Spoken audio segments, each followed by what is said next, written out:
Hi, how are you? Happy Friday. Welcome. Welcome to the right side. There's dark Holy cow. chocolate. Hey, Bobby said thank you. He listens in the afternoon. He heard us talking about him.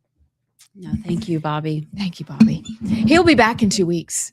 So I don't know what else I'm going to invent for him to do, but he's pretty cool. So I've got chocolate and dark chocolate. And I've got coffee thanks to Allison Sinclair. I don't care what else happens. Just got to listen to my soon-to-be sweet daughter-in-law. She lets me sit in on their phone calls. They're getting married in August. I'm so excited for them. How does that feel? Weird, because my daughter's married, and then you turn around, it's been 5 years, and then my son's getting married, and then I'll have, 2 more kids after that. And I think this is weird, but this is the first time and the only time I will be sitting on the groom's side. And that is weird. But they've dated for 3.5 years, long distance. They are so excited to finally be in the same city. But they know each other so well. They are perfectly suited for each other. And then Chris's uncle, the person who introduced us to each other, is doing the wedding. So I will not be able to keep it together, because without John Tanner and Kathy Tanner, there would be no shaver. So I'm very grateful. So this is going to be, I didn't cry at Emmy's wedding. I will cry at this wedding. Do you love Will more? No. See, I cried the night before. Emmy, she loves you a Emmy lot. knows. I cry. My kids think I don't cry. I don't know if your kids see you cry, but I cry when they can't see me. But we had a good cry at the rehearsal dinner before everybody got there. Like, wept. I've seen my dad cry. My dad wept giving the speech at my brother's wedding. Oh, yeah. Yeah. So we just sit quietly, get it all out, and then that way we can get through. But Chris is he's going to cry. Will's going to cry. Everybody's going to cry. Crying's good. My dad's a softie, though. He's a psychologist. Yeah, Chris is a softie. He doesn't seem like he is, but he's a softie. So I'm going to tell you off air what I just found out they're doing at dinner. Oh, my gosh.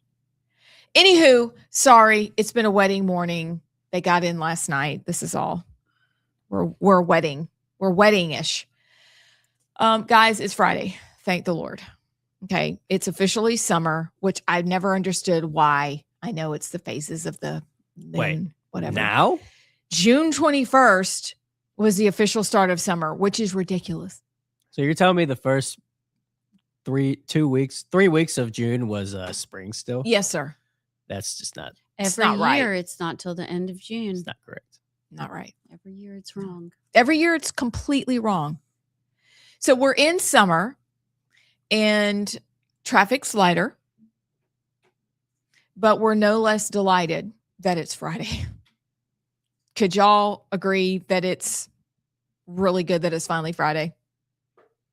I don't know. I'm great. I didn't get here till Wednesday. Yeah, it's true. Yeah, today's Wednesday. Oh, that's right. I'm just getting in my stride. Short work week. Yeah. I'm wondering why we're leaving so soon. It feels like yesterday we were at Phil's investiture ceremony. That's true. It's true. His investigation. Yeah. He got investigated and he's His okay. investigation ceremony. Yeah. Hey, what does next week look like? Are we going to be here? When is 4th of July? 4th of July is Saturday. So I think we take Friday off. We're going. We're gonna go party on Friday. We're gonna go to the beach. We're gonna get. Are you hammered. really going? No. Okay. No. That was a joke. No transfusions. I don't know where we're going. Chris is going to light off fireworks, so that's all he really cares about. And I have treats for you that'll be in this weekend that I'll give to you on Monday. Should we tell everybody what we're doing next week? Yes. It's kind of a big week. I know. What are we doing, Sinclair? Okay. Can we say it? Yes. I think we can. Or should we say an important party? No. Okay. Tuesday. Right? Yeah. Is it Tuesday? It's Tuesday. Or is it Wednesday night? I think it's Wednesday. No, when is the 30th of June? The 30th is Tuesday. That's correct. Okay, good. I thought you were talking about, okay. Okay, no. The other Did thing you forget? is Wednesday. Yeah. So Tuesday night, we'll be here Tuesday morning, right? Yes. Correct. Okay. And then Tuesday night, we're going to Katie Britt's barbecue in Montgomery. How about that? That is going to be awesome. We're going to act right. We won't embarrass you, Katie. I Although promise. there's a friend who works for her that I hope is there, and I want to hug her neck. She's throwing a massive 250 partay. It's going to be fun. Wow, weird. Okay, I'm not gonna say that. We just, I don't know. What are you going to wear? A sundress. Okay, the a dress. invitation said dress casual, come as you are. But what does that mean? I'm just wearing jeans and maybe a Pro America shirt that I think of. Tank top No. with a flag. Not the And an swim, eagle? not the swim trunks. Don't show up in this swimsuit. You might get escorted out. I'm not showing up in the swim trunks. It may be, I don't know. Would be fitting though. They got eagles Pants and a funny flags. tee. What? Or a sundress. A dress. I dare you. Look, okay, maybe if we get invited back next year, we can do a funny t-shirt. This year, we better act straight. Yeah. Now, the funny tee is not, it's actually for y'all, and you won't wear this to this party. I already have my dress picked out. But I do have wearing a dress, well, like a little just sundress. sundress. It's going to be hot. I am too old to sweat, and I already sweat naturally. So I'm just too old for that. And I sweat unnaturally. So I mean, I was a kid that you pointed out, and they're like, "Look, she's working so hard," you and I'm really? like, Did "Why are you looking at me? Like, doesn't everybody sweat?" No, turns out God gave me a best friend that glistens. No, she said I sweat naturally as if nobody else sweats naturally. I mean, like sweat. Like girls are supposed to glisten. That means you're healthy. Yeah. Glisten. I think That just sweating means is you're healthy. normal. My bestie doesn't glisten. She glistens. She never looks sweaty. I, however, look like I've been carrying 10-ton bags up the stairs and then back down again. Amy Beth. Would they give a crown to somebody that sweats too much? I don't think. Yeah, because there's air conditioning there. Don't ruin it. I think. Hold on, time out. Thanks. This is where. Thank you, JP. No, see, I honestly think I worry about people that don't sweat. It is genuinely a sign of good health if you sweat a lot. Your body knows how to detox and take care of itself. Oh, So your glistening friend may need to go to Hot Works or go walk or something. okay. I think it's a flex that you're a sweater. I hope so. My kids are like, "Mom, could you have given us something better than this gift?"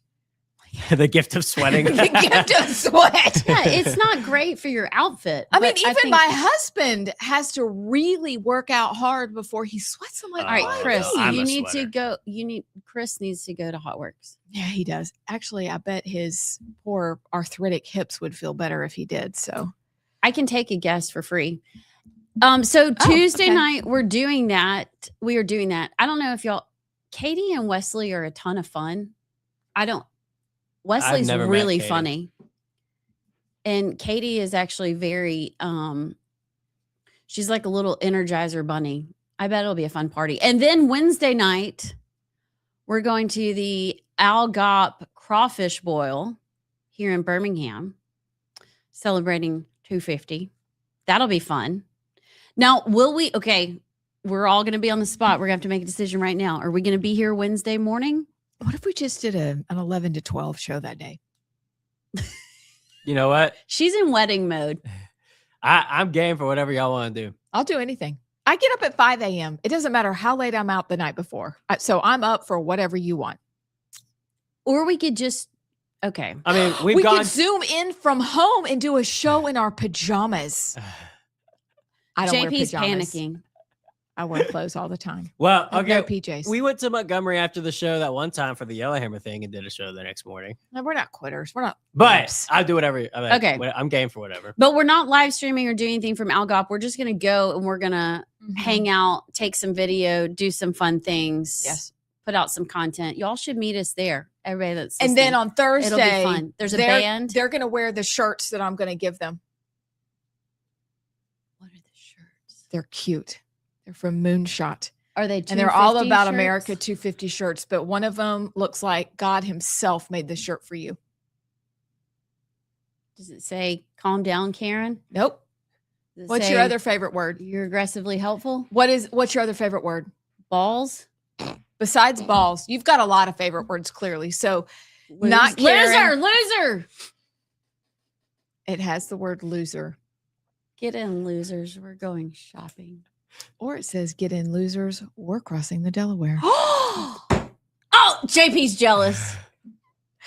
Yeah, but JP, yours says No way. something else fun. No. So you will way. love what yours says too. Yes, ma'am.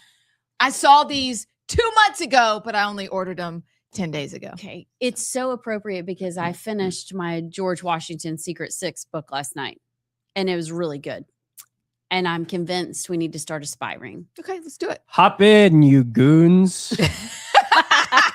we art thou, cross thou, Delaware thou, river thou. Nowish, thou. Stay strapped or get clapped. Is that what his said? That's what his shirt says with George and a bandana. Stop. Can I show y'all? I'm so excited. Okay, I'm sorry. But we have to So wear they've them on shipped. I'm Thursday. saying that they've shipped. So they're almost here. I've been dying. I had to wait a whole week to even Probably just have to tell come you from that. China. We got to do Probably. word of the day, and I Okay. apologize if this, but I have to show y'all the shirt that I keep getting on my Instagram suggested Okay. for to buy. Okay. Hold on, and I apologize. Here,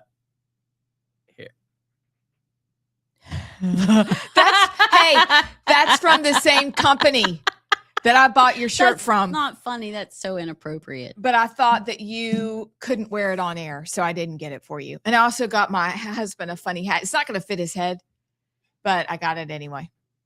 Did you get yourself something? Of course I did. Okay. Something for y'all. But something don't forget to bring them Wednesday night. Oh, no, I'll because we have probably, to have as them for soon as they Thursday. come in, I'm going to bring them. Okay. And I like that. I laughed out loud when I saw that. I was like, Lord, did you make that for Allison Sinclair? I like that a lot. So Okay, I'm excited. all right. So today we always have Clown World on Friday. We are going to do the montage. We are going to throw in a 3, AKA in other news, Ion, the 3, because there's things we really want to cover that we don't have a chance to. So we're going to start rotating that back into the afternoon, the second hour mix. But first, we have the word of the day, which will be followed by Yammer. But let's word of the day.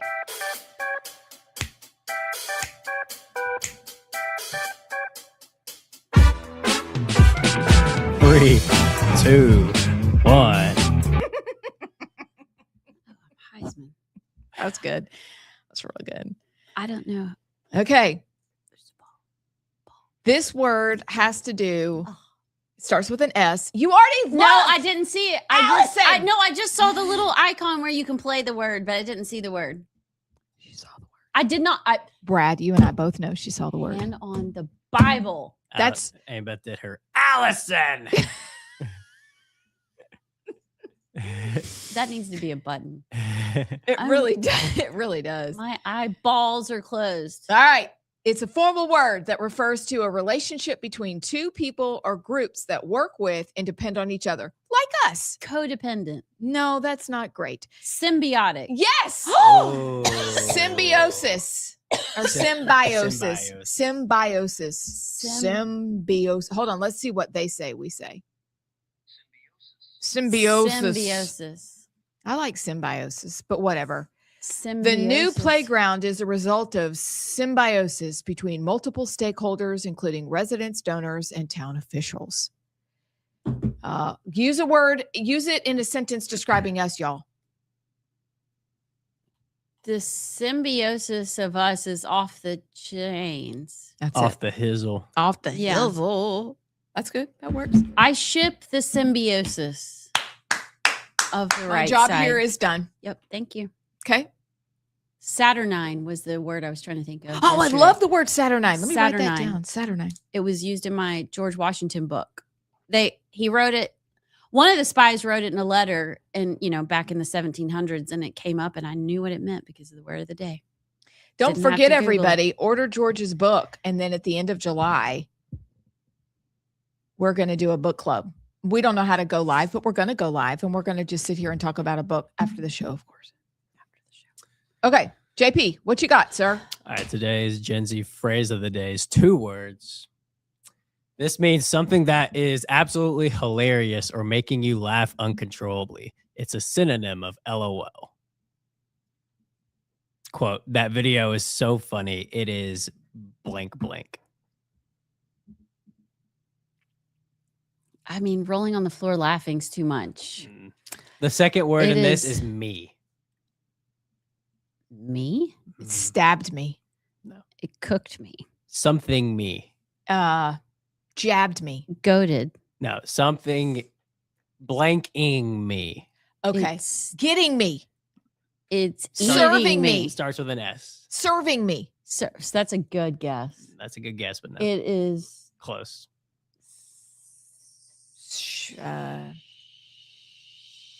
Shit. Okay. Whoa. Shipping. It is. Hold on. No. What's the next letter? E. It is serving. Mm-mm. Serving. It is Selling me. searing me. What? It's sending me. Oh man, Molly uses that. Sending me where? It's short for sending me over the edge. Okay, that makes sense. So it's sending I've me. never heard that. I've said it very, very, very briefly. This is more of a girl term that they use. in Gen I Z. I did not know. I didn't know, but I've heard my child use that. I would have phrase. never guessed that. She uses eat or ate. She uses sending, giving, Yeah, that's a She lot. Those are uses the girls. giving a I- lot, I did not say giving. and then clock it. So, okay, cool. All right. So, my friends, hold on. Let's see which of my children has texted me. All right. Chris has a story for us to do. The one that you saw. He wants us to do a deep dive. Yeah, I saw that come across my feed and I said, "What the hell, county?" And then just kept going because I couldn't I bring can't. myself to read So it. we should probably check into Can it. we do that Monday? Yeah. Yeah. We've got a story for you on Monday that the good sir It's the wants us ultimate to dig spin. into. The It's ultimate unbelievable. spin. Like, because I told him right back, it doesn't make sense based on all the myocarditis. Why would you now go, oh, use it?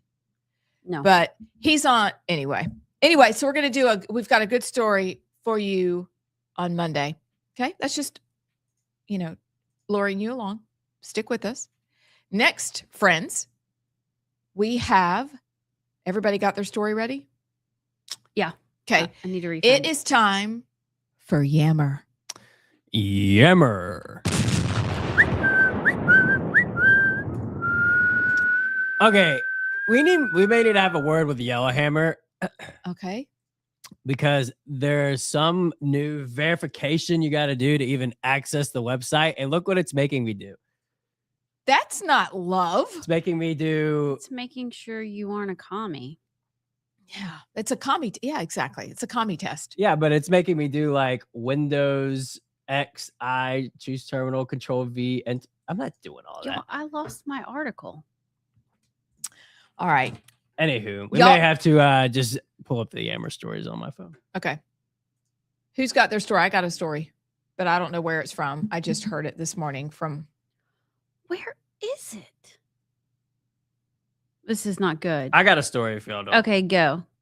So we talked about it yesterday a little bit, but Katie Britt kind of flat out refuted Tuberville's claims directly yesterday about this housing bill. Right. This is a story here from Grayson Everett. Britt disputes Tuberville's claim that housing bill would benefit immigrants in U.S. illegally. Here's a quote. We're giving more money. Oh, excuse me. That's Tuberville's quote. Let me find Britt's quote. The 21st Century Road to Housing Act appropriates $0 and maintains that illegal aliens are not eligible for HUD housing assistance, Senator Britt said. What the bill does accomplish is helping move more people from government dependence to economic independence, helping disabled veterans access crucial housing assistance, and helping preserve housing access for more than 400,000 rural families, among a number of other initiatives to make housing more affordable for Americans. So it was a split just on votes and support of the bill, but it seems that Katie Britt is directly refuting Tuberville's claim about this helping illegal aliens. So whether we believe her or not, even though if in the bill it doesn't explicitly say that, if the money is going there, I mean, fraud exists. Obviously, we've seen that with all that's been uncovered with Medicaid fraud and others. If they're going to they're going to find a way, especially in the blue states, to use the money however they please to bring in illegals. So we can talk about it more, but I thought that was interesting. She made a point to like directly refute Tuberville's claims publicly like that. This is why Yammer's so hard. Can I make a comment? Yeah. Because this is what I was thinking about this morning, because there are a lot of people, Republicans, that voted for the housing bill. And just like Senator Britt is going to defend it, she was instrumental in crafting the bill. I am sure there are some really good things in it. Yeah. And there, in that she can say that, and it probably is true. My fear with a lot of these bills that come out of Washington, and again, we're not in the halls. We aren't privy to the backroom conversations and the negotiations. But it's like saying, I made you dinner. It's a really good dinner. I only put the normal half amount of poison in it, but it's a great dinner. Do you see what I'm saying? Yep. So I guess, and it goes back to our discussion yesterday of what is Republican, what are we asking for? Are we asking for a little bit of poison? And maybe that's where we are. We have to take the poison that goes along with the really good meal. Yeah. I don't know, but it's becoming increasingly common that you get these bills. You look at the NDAA, you look at their continuing resolutions for the budget. It's like, yeah, there's some good things in it, but we're still poisoning ourselves. Mm-hmm. Well, I'll say this. Does that make sense? We need somebody from Perfect up there sense. to explain it. And we have Gary Palmer on next week who voted for it. So maybe he can give some insight on that. But yeah, we're not up there. They probably have they can probably defend it more than we know. And I think it's also okay for us, as we talked about yesterday, to learn to do a better job of going, okay, that makes sense, but we still don't agree, and not get into a big fight about it. So kind of like, I see where you're coming from. Yes. I see why you like we do with our husbands. Like, I see where you're coming from. I don't agree. Which doesn't happen very often to us. I was curious to say.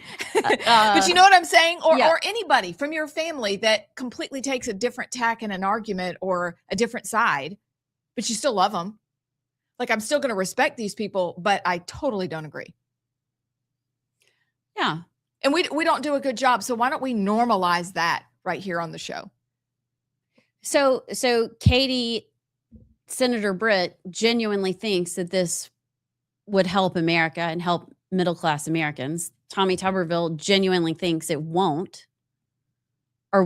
Is it okay they're not on the same page? We should. And are they both maybe right in their own way? Yes. Yeah. Yeah. I think I fully understand where both sides are coming from, kind of like what you said. And I always, like, I get both sides of the argument. I would lean more towards Tuberville's stance, because I hate the argument that's like, well, it doesn't explicitly say in the appropriations it can be used for illegal aliens. It's kind of like, yeah, well, it doesn't explicitly say that you can commit fraud either. If we're giving money to blue states and to use for especially HUD housing and subsidized housing, Right.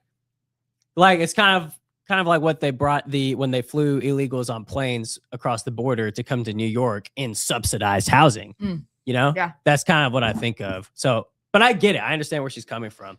And I'm really a minimalist. So I've said this yesterday, but my immediate thought of fixing the housing crisis is just deport illegals and then keep BlackRock from buying up 100%. single family homes. And then the caveat of interest rates. But like, I hate just government giving money for subsidized housing. I feel like I don't like that answer, but I understand where Katie's coming from, but I would lean more towards Tuberville's side.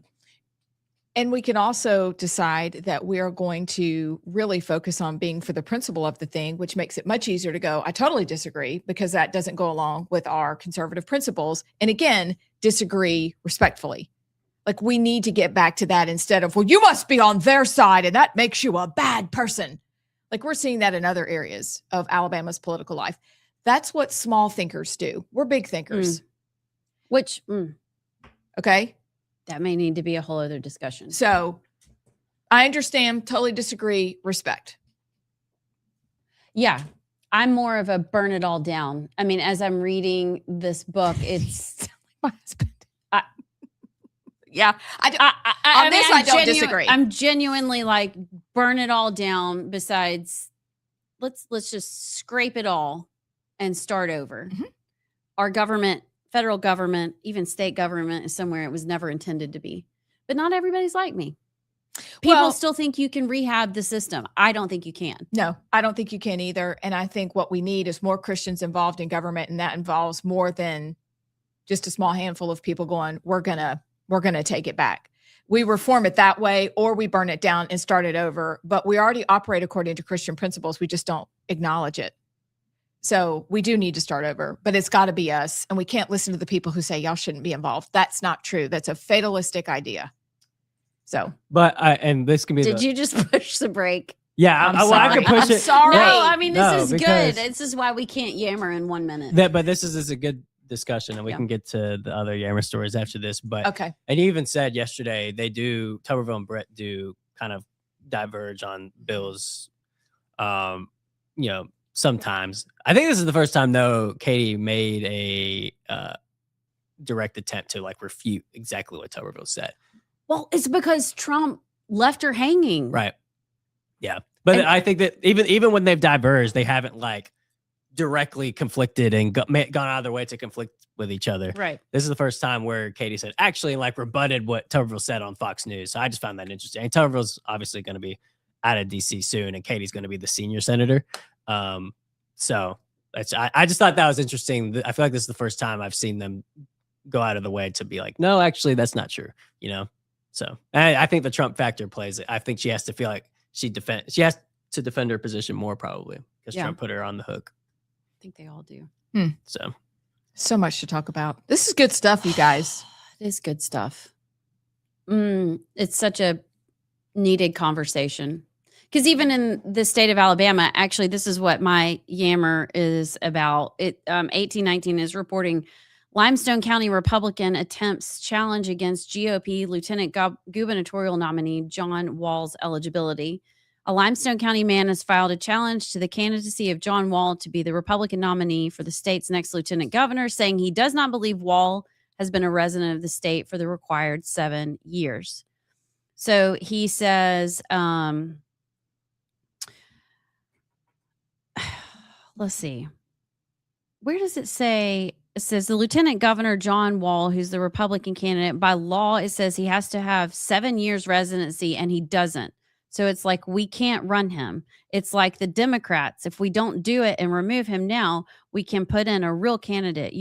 They're going to bring it up, and we're going to basically be disqualified at the last minute, and that we're going to lose. That is what this guy named Tim Calling was saying. He's also implying that Tommy Tuberville is going to be disqualified by saying that's what the Dems want. They're going to bring it up in court. And so we need to put in the candidate we want. What do y'all think about that? I mean, my first thoughts are this is proxy of West Allen camp because he responded to 1819 News last week and was like, emphatically, no, we're not going to push the residency challenge. But when I immediately heard that, I was like, okay, you may not, but I think proxies will. So I think that's what this is. I agree. And I just wonder, I'll be the one to say it. At what point do we agree with whatever decisions have been made and say, for the good of the state, we're going to move forward? Because this is a candidate that people voted for in an overwhelming fashion 2 times. So what about that? But I'm with you, JP, and I think we talked about it last week. Allison may or may not. No, Allison wasn't here yet. We knew immediately that somebody was going to challenge. You put that out there and immediately you're like, oh yeah, they're challenging this. But my question is why? The other candidates lost. Some of them lost 1 time. Another lost twice. When are we going to go, all right, we're going to move forward? Why are we doing this? Yeah, it's clearly coming from within the Republican Party. Tim Calling says he is a Republican. He says that he and a group of like-minded people in the area are behind this. They sent a copy of his formal challenge to a handful of state party executive committee members on Thursday afternoon. It is unclear whether Calling met the deadline and requirements to file an official challenge. It's also unclear if Calling's challenge is the only one filed, since Algop chairman Scott Stadhagen declined to comment. Is this going to turn into another Tuberville thing? Yes. Are they going to have to put on a robe and have a hearing? Well, yeah, maybe. But here's my thing. At what point do we, as Republicans, just unite and move on? I'm so sick of because we saw it during the primary season, and why I got so negative. Everybody was so entrenched on their side and not budging. And everybody's candidate was the only candidate, and they were dying on every hill. And this is another thing of like refusal to accept defeat or refusal to move. And I'm not even talking about the candidates themselves. I'm mainly talking about the campaigns and the proxies, the surrogates, those refusing to admit defeat, refusing to move on, refusing to focus on our actual enemy, the Democrats, and continuing to die on these hills. And this is just the stuff that the Democrats love to see, because if we just keep doing this, then we're not focusing on the Democrats who had 135% increase in voter turnout in the primaries. We had a 25% decline, and we're focusing on this, like stuff like this. It's just like, when are we going to move on and actually, like, okay, fine. If you want to do this in the primary, cool. But the primary is over. When are we going to unite? We worship at the altar of being right. Mm. And if you're a people group that must be right, even if you're wrong, but you're that kind of person, the person that can never be wrong, those kind of people that can never, ever be wrong, they're not going to let this go. And they are going to continue to separate the party and fracture us. And so this needs to be done. So maybe next time, get a candidate that didn't lose twice. Yeah, that's a good point, because even if, okay, let's say John Wall, Tommy Tuberville aren't eligible, they aren't residents. Okay, well, they still won. People still chose them over. That's not a reason to keep them on the ballot. But what I'm saying is maybe get better candidates or something. I don't know. I am a rules person, and I get where they're coming from. Mm-hmm. But what I don't understand is that it's not like Tommy Tuberville or John Wall are into kiddie porn, like I always say. They're not former Democrats. They aren't communists. They aren't for these crazy things. They aren't going to, if their policies and what they were standing for were going to hurt the party. Yeah. I mean, I can't think of anything. You might disagree. Yeah. I mean, Tommy Tuberville, all these articles are coming out. He's going to bring gambling to the state of Alabama. I actually have a huge problem with that. But there are a lot of conservatives in Alabama that agree with him, that want gaming. And so it's like, I just don't know why we're continuing to take each other out. Mm-hmm. When we're not fighting kiddie porn. Right. Well, and think about that. This isn't just the only issue where we keep at it and where we're separated. We've got a much bigger issue coming down the pike, and that's all the Islamic stuff. We think it's so far away in New York City. Meanwhile, I sent you guys a thing this morning from an imam in Huntsville. Guys, we have that's huge problems. Meanwhile, we look like 5-year-olds that couldn't work it out on the playground. I get the rules. I get it. I get that we're for our person. I get that too. But sometimes, and next time it may be us, and it may be our person that we have to say, you know what? We're done. We're done. We're going to get a better game plan for next time, and we're going to come out and just focus on the issues, and we're going to win that way. But at this point, after 2 losses for both of those men, and one's already been handled, one looks like it's about to go to court again, or actually both of them are going to go to court. It looks like sour grapes. And that's not turning anybody into your favor. 100%. And the Republican Party's already looked at John Wall's residency. He was on our show explaining they everything. Didn't forward it. Yeah. So like it's like the party missed their chance to do. I don't know. I don't know what he the point and is. Tuberville with the first residency challenges were the ones where they deemed not to go to a hearing. But then Ken McFeeters obviously filed another one, and they did. But yeah, then everybody says that the Republican Party's corrupt. Okay, let's just say it is. Then go take over the Republican Party. Go get involved, Tim Calling. I've never heard your name. That may not mean anything, but I don't know. I'm just tired of the dragging through. This should have been handled a long time ago if it really is an issue. Amen. Because we got bigger fish to fry, guys. Yeah. You got a Yammer story, Amy Beth? Let's just go to 11. Okay, it's Yeah, I was gonna fine. keep I'm going. serious. Let's just keep going. And we'll Okay. just take one break. Yes, I have a story, and I honestly heard it from Andrea Tice, but it was actually Garland Gudger. The Alabama pro-life leaders send a letter. So I guess Steve Marshall is doing this to the DOJ, urging the DOJ to hold mailing of abortion drugs. And we know that mifepristone has troubles of its own. We know women are admitted to the ER after taking it. We know that they're not simple and innocent drugs. And we know that in the end, if you take these, you will kill your child. That is what will happen. So we have a group of pro-life leaders asking the DOJ, please hold off on mailing them. And I hope that that's what will happen. And I very much appreciate that they're doing this. So that's my story. I'll save my second one because I don't have a second one right now. I'm saving it for the 3. Somebody's running for an office that I just saw today, and I want to talk about that later. Somebody's running for an office. Somebody's running against Terry Sewell, and I can't wait to tell you about her. Yes. She's awesome. We probably need to get her on the show. Okay. I'll message her. You know her? She may, or I don't know if she's still at Briarwood, but she's awesome. Dr. Amy Aiken. And I know somebody who does know her, but we'll get her on. She's her campaign staff. I know them too. So okay. So we need to, that takes a lot of courage.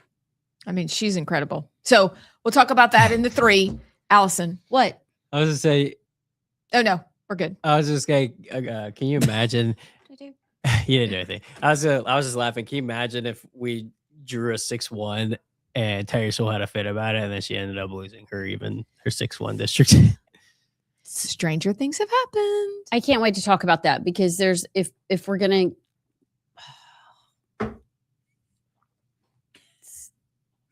What are you laughing at? I'm just laughing. It's going to take all hands on deck. Yeah.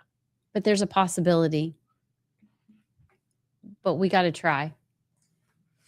We got to try. We 100% have to try. And she couldn't be a more perfect candidate to run. She is an entrepreneur. She is. Has she been involved in politics before?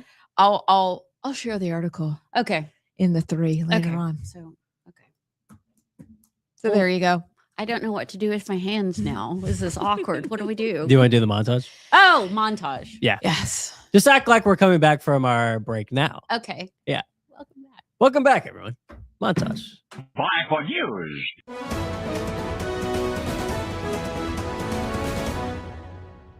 Yesterday, we saw the U.S. Postmaster General told the Senate he planned to hold back those absentee ballots from states that refuse to comply and provide voter rolls or folks that were eligible to receive those absentee ballots. The only out LGBTQ plus person on this council. Someone who will acknowledge that bathhouse restrictions have a history that is intertwined with anti-2S LGBTQIA bigotry. In particular, the history of homophobia in Minneapolis. President Trump, great night for Democratic Socialist candidates last night. In the New York primaries, they swept. Well, they're going radical left. They're going, really, you talk about the Democrat Socialists. It's really communist. We've, got people waving the Palestinian flag outside and hollering at us in Spanish. By the way, the vice president can't understand what you're protesting about if you don't speak the language of everybody else here. So if you want Note to protesters, if you want the vice president to hear what you're protesting about, you've got to use a language I actually understand. Many states, including some of those with the most food stamps beneficiaries, like California, refuse to comply with Agriculture Department's data request. And that's very disappointing. The fight against fraud should not be a partisan issue. That's why yesterday I sent request letters to the non-compliant states with the highest number of food stamp beneficiaries. The letter demands to know why they refuse to release data about federal taxpayer-funded spending. It also demands their communication and correspondence about the administration's data request. Okay. All right. By the way, you remember how we talked about Burchett being the chair of the Doge subcommittee was kind of like a there, like you go do your. I saw him walking with a TMZ reporter earlier this week, and he said something about, I got this Doge subcommittee, which I think they just sent me over there to die. But you know what? We gotta do what we gotta do. So he even knows. Yeah. But he's doing the 5 states. I have to look them up. California, Pennsylvania, New York were 3 of them. I don't know if anything's going to come of it, but it'd be very interesting to see. All right. I love Tim Burchett, and I'm really upset that I'm not going to be here. Yeah. Did y'all talk about real quickly? Okay. You say about it. Al got the Republican Party summer dinner. Yeah. It's July 31st. It's going to be in Montgomery at the Renaissance Hotel. Allegedly, what I'm hearing is it's going to be super fun. There's going to be maybe a band. Like it's going to be different and partyish and funnish. Ooh. A lot of times they're fun, but they're very serious. I think this one's going to be funner. I think funner. Is that a word? Can that be our word of the day? I have a question. Yes. Are you already on the committee, or do you have to wait until January? Oh, yeah. I think February, at the February dinner. Okay. So I'm not on the committee yet. I'm still going. But anyway. Well, you're not getting on the committee. Allison with 1 L is. That's true. Yeah. I don't know her, but she's not as good as the Allison with 2 L's. If I don't want to show up to a meeting, can I just claim it's not me? Yeah. Thank you for that blunder. Tommy Tuberville is speaking. Katie Britt is speaking. Bruce Pearl is speaking. Brandon Gill, aka Superman, is speaking. If y'all don't follow Brandon Gill, please do. I'm shocked at how many people don't know him. He is a congressman from Texas that is just dropping bombs in committee hearings, and it's hysterical. Tim Burchett is speaking. Cannot wait. This is incredible. Brylan Hollyhand is speaking, and Travis Johnson, who's a pastor from South Alabama, is speaking. So I think I was talking to somebody yesterday, and they were like, I'm kind of disappointed it's not like a big name. We've had Trump, we've had DeSantis, we've had all these people. And I said, well, I think you need to shift your thinking instead of, I get to go sit and watch and listen to somebody that's going to speak. Look at it more as like a family reunion. That is a great way to look at it.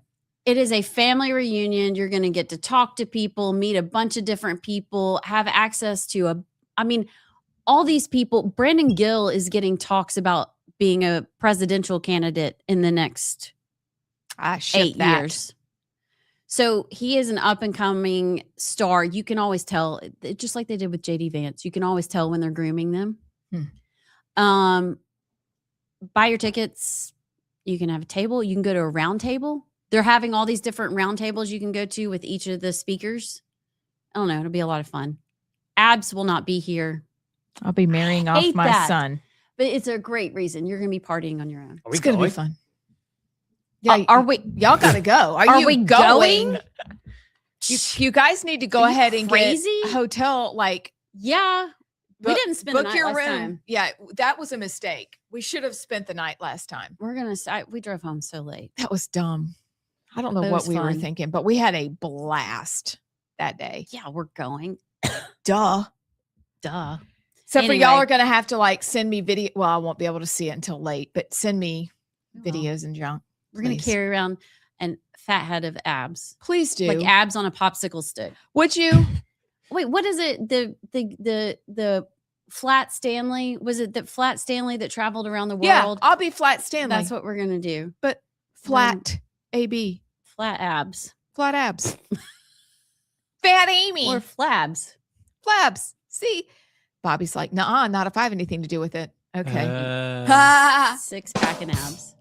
All right, We got guys. we got a 6-pack of abs. That's what we should do. A 6-pack and put 6 little abs, popsicle sticks. And then I can like wait. It can be like the old fashioned cartoons where you made one motion, then the next motion, then the next. And so if you No, wave we're it, gonna I'm get waving. like Brandon Gill to take a picture with you, Yes. and we'll put it all together. Please. That'd be fun. But Tim and Doge, I mean, do you think that this goes anywhere? Yes. Really? Well, okay. Here's why I think it could go somewhere. And it's the reason why we're streaming live. Is we have found that exposure to the light is the best disinfectant. And I think the more that what's happening, for example, with Tim Burchett and the 5 governors and the refusal of the USDA request is only going to continue to grow because people are like, what? Why do you get to say, we're not going to give you any information? I think if we keep it out there, good things will happen. If it goes away, You're right. it goes away. But what I want to know is, what do you guys think is the most innocent explanation for them saying no? I'm borrowing from the great Steve Days. And what's the most nefarious reason for saying we're not going to do that? I mean, it takes time and energy to put together a list, It does. Sometimes. right? I mean, that's exhausting to like have to I hate lists and spreadsheets. type. Like, look at JP. He's so Just tired. typing. Yeah, it's really hard. Yeah. And then you might have to click and sort and Mm. put in one of those little formulas. And we don't have AI to help at all No. to say, like, sort this. Mm-mm. JP, what's your most innocent reason for them saying no? Yeah, innocent. The most innocent would be laziness. But it is just funny. The 5 states are all big blue states. So It's funny that. California, New York, Illinois, Michigan, and Pennsylvania. So I don't think that's a coincidence.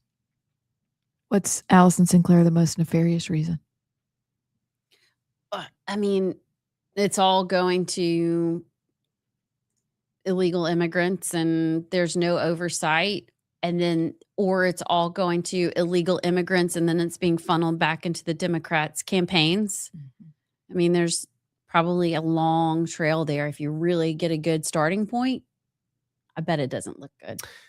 Here, I'm going to read some of this report this is from the House Oversight website. Roughly $10 billion in taxpayer funds were paid out improperly through SNAP in 2024. And 10 billion? roughly $10 billion in taxpayer funds were paid out improperly through SNAP in 2024. And billions more was lost to program fraud. 29 states have complied with the USDA's request for SNAP data. Those states that provided the data requested by USDA were overwhelmingly governed by Republican administrations. The states that failed to comply were overwhelmingly controlled by Democrats. Yeah, but $10 billion. And here's a quote from Burchett. The Trump administration greatly improved the integrity of SNAP, but cooperation from the states remains vital to ensure that federal funds go only to eligible Americans. In fiscal year 2024, SNAP cost taxpayers $100 billion, despite a payment error rate of nearly 11%. 11%? Mm-hmm. Oh, goodness. So I know in Alabama, they responded and said the payment error rate was high, but it was just innocent payment errors. Does that mean we go, okay? Sounds right, like let's a just you problem, blow Alabama. through that money. I mean, they don't even have shoes. You expect them to get the right. Yeah. Give them some grace. Oh, you guys. Go, Tim. All right. He is, He's something. he doesn't give up. Can you take a picture with Tim for me too? Yeah. I mean, shiver me timbers. Yeah. Okay. I will Thank say you. this about Burchett too. I don't know if y'all have seen his videos he's put out about fundraising. Yeah. Where he literally is on his porch and he's like, "This is the worst part of my job. I hate doing this. But instead of a like, hey, I'm Tim Burchett. Send me money. It's like I hate doing this crap, y'all. This is the worst. And it's like a 3-minute video of him like in a rocking chair, but him talking about why he actually needs money and he hates asking for money. I'm like, that is the most effective in my opinion, because they're like, I hate doing this, but this is why I'm asking for money. I have to have it, you know? And he talked about how the only way to rise up in leadership is to kiss butt and raise money. He's like, I ain't really good at either. But That was pretty good, JB. yeah. But I find it interesting. He continues to be the realist of, you know, I hate being a politician, but I have to have money, you know? So he continues to be, if I kind of like how Ernie Yarborough's like if I could fill a state house in Montgomery with one legislator, it'd probably be him. If I could fill DC with one person, it'd probably be Burchett. And I actually have looked into his funding before and where his money comes from. And it is small donors. I think one of his biggest donors was Clayton Mobile Homes, which I'm really familiar with them. They're in East Tennessee over in Knoxville, right off Alcoa Highway. Clayton Mobile Homes was one of his biggest donors. Really? Yeah. So he's genuine in him doing that. He doesn't have all this PAC money, all this foreign money, whatever. So more of him. Can I ask a random question that has to do with Knoxville? Yes. Okay. Is Clayton Mobile Homes one of the groups that Leanne Morgan's husband used to own? Oh, that I wouldn't know. I'm just asking, since y'all live near each other and you're probably best friends. I've never met her. She lives on the fancy side of town, Okay. which is scary. She's coming in October, by the way, and I've looked into buying tickets because I've already seen her once. But anyway, it just made me think, because I thought she said her husband was in the mobile home business. I wonder if that's one and the same. It's the biggest mobile home. Is I it think really? So. Yeah, it's been around a long time, kind of like the brown squirrel. Oh yeah. Oh yeah. The brown squirrel. I know all about the brown squirrel. You know the brown squirrel. It's Yes, been I going out of do. business for 50 years. I mean, you just got to stop in. You don't know what you're going to find. It's clear out today. But Okay. y'all, when I would go to campaign, so the first campaign I worked on was with Tim Burchett when he was running for the state senate. I would go with him to campaign stops. And do you know where we went and who we talked to? Real people. I mean, literally, it was the gas station diner. Mhm. I'm not even kidding. And we would go get campaign signs. He didn't even have an office. It was just in the middle of his living room. This tiny little brick house over in West Knoxville. I mean, he has always been like this. And DC changes most people. I just don't see much change. How many other congressmen go to their local high school football games and do concession stand reviews? Yep. Listen, I forgot about that. If I go to, is it too copycatish if, I go to a lot of games? Mhm. Could I do my own concession stand reviews? I think you should. Because I love hot dogs. And he called them concessions confessions. And I also love soft pretzels. I could rate pretzels. That's okay. Bobby, don't get mad at me about that. She's not lying. Hot dogs. This is her hat that sits behind us. Hot Look, dogs. my darling friend Holly saw this in an airport and she was like, I know that you love hot dogs. I'm like, I know. I think you should do that. That actually Okay. is really good. All right. When we get cranked up again, Let's do it. I'm gonna do, and you're coming with me. Just by the way. Oh, Jared. What? Okay. Okay, thank you. Okay, well then, of course Mr.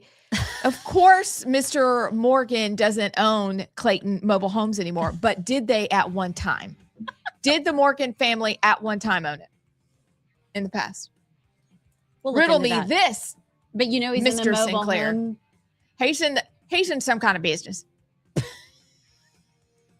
Okay. Are you just assuming since they live in East Tennessee, they're No, in the mobile she home? said it. I've watched all her specials. I love Leanne Morgan. And she did talk about that. She talks about Chuck Morgan in the mobile home business. Obviously, he's with her all the time now. Well, legit, my uncle. I'm just Andy saying. Beth doing that accent with the hot dog hat and her glasses on is so funny. Did Hot dog, baby. Mildred in the house. Let's go. My uncle is a used car salesman in East Tennessee. I love him already. Is his name Jethro? Close, Kenny. I love you, Kenny. Let's meet up. We'll be back. we are joined by election integrity expert, Dr. Douglas Frank. We're thrilled to have him back with us. This time, we have a little more time for him to lay out just exactly what's going on, and what he has to share will blow your mind. Welcome. Great to be with you ladies again. That was a fun interview last time, so I'm glad to be back. It was fun. And now we have more time to dig in. When you left last time, we both looked at each other and were like, oh my word, because for years we've been told that Alabama is the gold standard in election integrity. And apparently we have some things we can work on. Every state says they're the gold standard. It's like I think all the secretaries of states get together in some conference and say, let's all agree we're all the gold standard or something like that. Yeah. Well, tell Seems like us a little bit about yourself before we really get into some of the data and the things that you've discovered. How did you get started in this? What is your background? Sure. I'm a physicist. I was in the lab for 40 years, basically. And when I came out of the lab, I was like, what happened to my country? And what really brought me out was COVID. It was the COVID pandemic. I was teaching at a special school for high IQ kids. And one of my kids was a Chinese exchange student from Wuhan. And in November of 2019, I was teaching differential equations class, and he said, Dr. Frank, can we learn how to model epidemics? And so I began teaching how to model epidemics in December of 2019. And then the Wuhan epidemic took off and we modeled it. And then I was modeling it in America. So everybody got to know me across the country because of my COVID modeling. I was modeling every country, every county in the country, and 30 countries. And I had like 150,000 people coming to my websites every week to how many people are going to die this week in our county. I mean, it seems morbid, but it's all mathematical. Epidemics are mathematical things.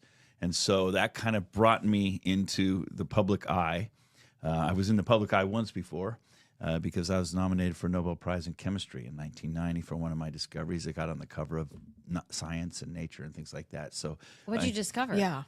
You can't leave us hanging Yeah, like that. I didn't mean to do that to you. Sorry about that. Well, I figured out a way to make three-dimensional images of molecules. And it's the first time anybody had done that, and so it looks cool. It's so it looks good on covers of magazines, and brought me a lot of attention. For about a year, I was traveling the world teaching people how I figured that out, and then I left academics in 1996 because it was too political for me. It was disgusting to me. I didn't like it. You were ahead of the curve. Yeah, sure. I mean, truly. In 1996, we thought the world was great. Yeah. Oh, Well, I was in Cincinnati too, and Mark Twain wrote about Cincinnati. He said, when the end of the world comes, he wants to be in Cincinnati because everything happens there 10 years later. it's true. I had family who lived in Cincinnati. That's a great place. Oh, yeah. And it was a great place for me to raise my kids and everything. And I'm still out there in the country. We've moved further out in the country now. So I have a lab out there. That's where I'd be right now, being a physicist out in the country, except that then the election happened and Mr. Lindell discovered me, and then Mr. Trump. And so it's like now I've been thrust into this debate on elections. And I guess one of the next big thing was that when Pennsylvania did their audit, Doug Mastriano asked for an audit at the end of November of 2020. I was brought in as one of the 6 people that did their state audit because I'm a numbers guy, and they knew I was a numbers guy because they'd seen my COVID stuff. So that's really what thrust me in. Then Mr. Lindell discovered he made a documentary about me called Scientific Proof. It was his second documentary. And then Trump featured me at his first rally after he was out of office in Wellington, Ohio. So suddenly tens of millions of people knew who I was, and everybody was saying, Dr. Frank, come help us, come help us. And here I am. Although in those days, we thought it was just going to be a 6-month job. Yeah. All we have to do is show everybody what's going on, and everybody's going to go, oh, no, we have a problem. We got to fix it. That's what we thought. And I spent most of 2021 meeting with secretaries of states, AGs, hacking into their elections right in front of their faces, showing them that they were not the gold standard they thought they were. And it was quite a eye-opener for me. I mean, when I'm a scientist, to me, you set up an experiment, you get the evidence, you present the evidence, and everybody goes, okay, now we do this. I was just assuming if I show everybody the evidence, that they would react accordingly. Why don't they react accordingly? I think there are multiple reinforcements of the current system. The first one is the oldest story ever. Since when does government relinquish power to the people? Governments centralize power. And right now in our country, the elections in every state are centrally controlled. They've been steadily, incrementally over about the last 25 years, just become centralized. Your own local clerks don't control or do anything anymore. They think they do, but they don't. And so that's a strong motivation. Also, it centralizes the outcomes of your elections. I said electrons. You put me in science mode there for a minute, and so because I was using. No one blames you. You want to go back to simpler times. I get it. Yeah. I mean, I since I was a boy, I read Wrinkle in Time when I was in 3rd grade, and ever since then, I've wanted to have my own physics lab in the country. I do, and that's where I'd be. But except my country went away, and so I have to. I'm a patriot. I have to fight for my country. You can't. There are people dying for the freedoms we have, and I think it's our civic duty to step up and do our job. I mean, think about it. All these years, I got to get government funding and scholarships to do all this great science work. It's like I'm a blessed life. So it's my tour of duty, my turn to help. Before we dig into Alabama numbers and kind of what you're finding here, give us an overview, because you travel the country. Yes. You meet with lots of different groups in different states. Nationally, what are you seeing? Are we trending in the right direction? Are we making headway on a national scale? And then let's drill down and talk about what's going on in Alabama. I think the first principle people need to understand is that there isn't one legislature in this country that wants election reform. There isn't one. Every single one is going the opposite direction. And so, like, for example, when I'm in Oregon. And hi again. Welcome back. I'm Amy Beth Shaver. She's Allison Sinclair. He's JP. We are the Right Side, but you already knew that. So for this hour, we are going to look at your comments. Thank you for putting them out there. After that, we'll roll through the rest of the montage. Then closer to 11:30, we'll have a conversation about fatherlessness, because it's affecting all of culture, not just the kids in the homes where fathers are absent. And then it's Friday, and that means we're going to do the 3 and Clown World. And we're cramming it all into 60 minutes. So you just get your ears and your mind ready for a feast of good conversation. And I know some of you maybe tuned in for the Bussy brief. Yeah. Oh, yeah. Caitlin has this thing called a job. Yeah. She got a job. Stinks. Dang it. Don't do it. It's a trap. But she has a job, and she got called into a very important meeting. So we will brief the Bussy next week. Yes. It's like busting a fill. We'll do it. We're going to bust the fill with the Bussy next week. Yeah, we're going to. Except we're off on Friday, so we'll do it Thursday. We're going to record it ahead of time. The reverse of that. Don't. But first, your comments, suggestions, questions, whatever. Bully Bell on the YouTube, she says, American Village had a public program about 6 years ago about George Washington's spies. According to the website, it's still part of their presentation. Good stuff. Field trip. Yeah. We could record. Bully Bell's a Mississippi State fan. Yeah. Go Dogs. Really? Needs more cowbell. I cheer for any school where my kids, we paid their tuition. Emmy went there. Emmy graduated from Mississippi State. I did not know that. Yeah. She had a cowbell and everything. She spent 2 years traveling and working, and she was going to Liberty at the time online, and then she graduated from Mississippi State. That's precious. Yeah. I'm also a mountaineer. I'm a tiger, and I'm another bulldog. See? It's a weird animal. It's really weird. JP, what else you got? Dogs. Angela McClure, a.k.a. Sweet Tea in Politics. Yes. She says, proud of you guys for saying the truth. Thank you, Angela. God, I wish I knew what she was talking about. I don't generally lie, but I wonder what part that was. That was our Tim Burchett discussion. But I think she was just probably saying in general. Sweet. Oh, thank you, Angela. Thank you, Angela. And same with you.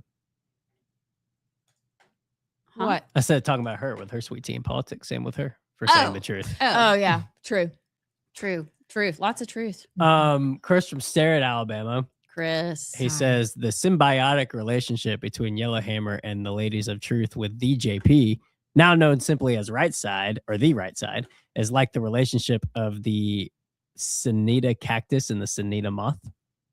I don't know that, but I'm going to look it up. Chris, please expand on that, because I am not familiar with the moths and cacti. Could you send a picture, please? The moths. The Sinita cactus and the Sinita moth share a fascinating, obligate, mutualistic relationship. That's a big word. Neither species can survive without the other. The moth is the cactus's sole pollinator, while the cactus provides the moth's only food and habitat. So is Chris from Starrett saying it's an unlikely union but necessary? I think he is. I think that's probably he is. accurate. A symbiotic. Okay. Thanks, Chris from Yeah, Starrett. I like that analogy. I think it's accurate. But did y'all catch he used the word of the day, right? He did use the Okay. word of the day, and we say He used it Thank in you. a different form. He did. yeah. It was I prefer his form. Because I don't say it right. We don't know how to say it. Symbiosis. Yeah, Symbiosis. symbiotic. Symbiotic. Okay. Anybody else? That's it for now. Y'all Okay. comment on the stream you're watching or text in Yeah, to it's way more fun when y'all comment. We mhm. love it. Because when you sometimes I think comment. I'm just talking. Well, Jared, my husband's watching. Hi, Jared. Chris is probably watching, but He is. actually, Jared's probably turned it off by now. Sometimes I think it's just like maybe our kids. And Just check in to see if you're at work and alive. Yeah. And then Chris has it Okay, on in is his she- little place. is she not wearing her pajamas? Okay, we're good. We're all good. Okay, so you guys, I know this is not necessarily in order because usually I put 1, 2, 3 after the order you put the stories in. But for a moment, please, everyone. Well, they're all good stories today. Which one do you want to tackle first? Trump on Truth Social. The communists are finally making their move. I've been waiting and preparing this for a long time. Number one, or number two, Minneapolis repeals ban on sex bathhouses in honor of Gay Pride Month. Let's go there. Okay. Depravity with the state's blessing. I have a genuine question. So when I Yes. came across this and I sent to y'all and I said, we need to discuss, I purposefully did not Google it for a few reasons. Oh, Allison. What was that? Me hitting the backspace after starting to Google it. Oh, don't Google it. But what is a bathhouse? Is it literally where you take baths? Is it a house of bathing? So what Back it in the is, day, was back it- in the day, like in Roman baths, the people would meet. There would be men's baths and women's baths, and it would be the only place that they could bathe because they didn't have it in their own home. We know this. Okay, so they didn't have water and you don't want to go bathe in the Sea of Galilee. Right. Now, though, it's turned into that. What's that? That's a It looks like a men sauna bathing. and it is men bathing, but it's gay men bathing. So Can it's- straight men go to a bathhouse? No, gay bathhouses, according to the Dr. Googles, have served as central pillars of queer culture, again, Dr. Googles, since the late 19th and early 20th centuries. However, as havens for anonymous and casual sex, this is true, their history is deeply intertwined with the spread and subsequent public health battles surrounding sexually transmitted infections. So Minneapolis banned these when? Sometime. And now they've said there's no more ban. So this Minneapolis City Council, in celebration of Gay Pride, did you get that council member who he said he's the only gay council member started out with 2S LGBTQI? What is that face, JP?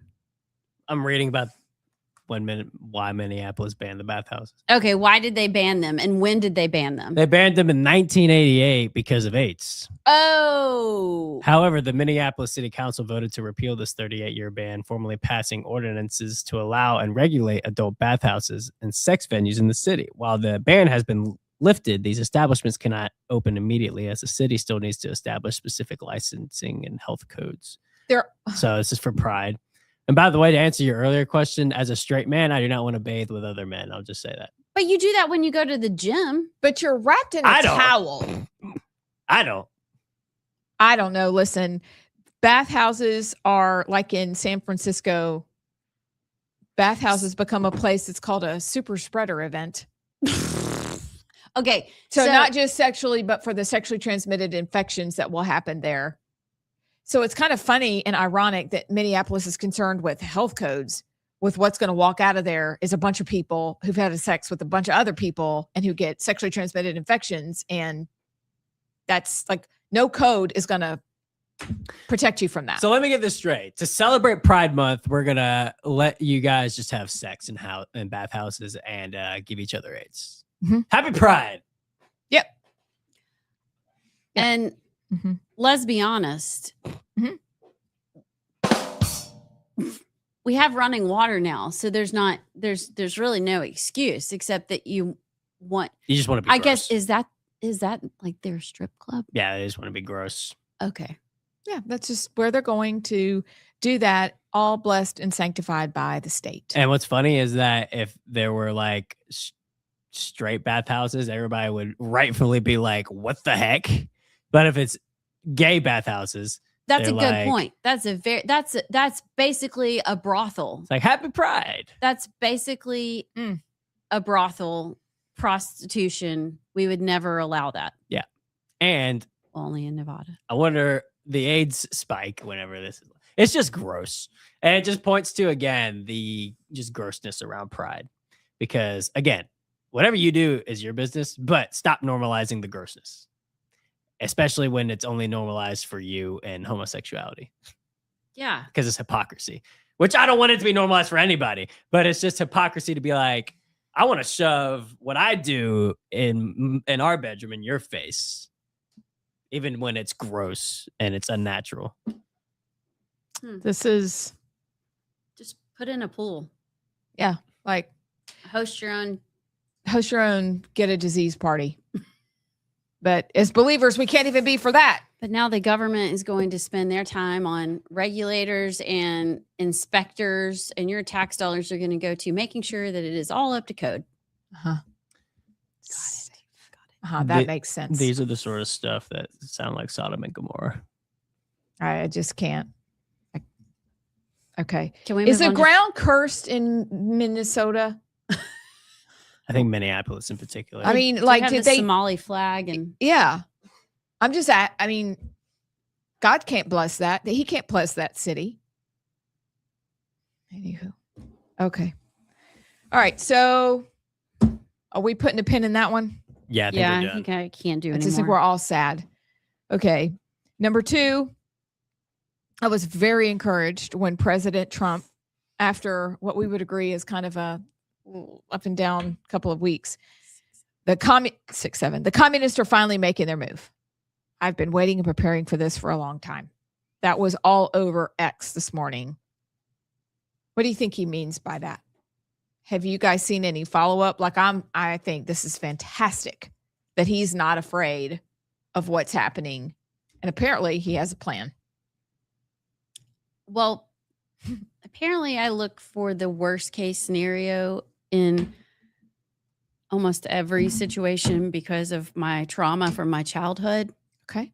I had to protect myself and take care of myself and anticipate any bad things coming down the pipeline. I also completely understand That's that. what Yes, the ma'am. books tell me, or the whatever.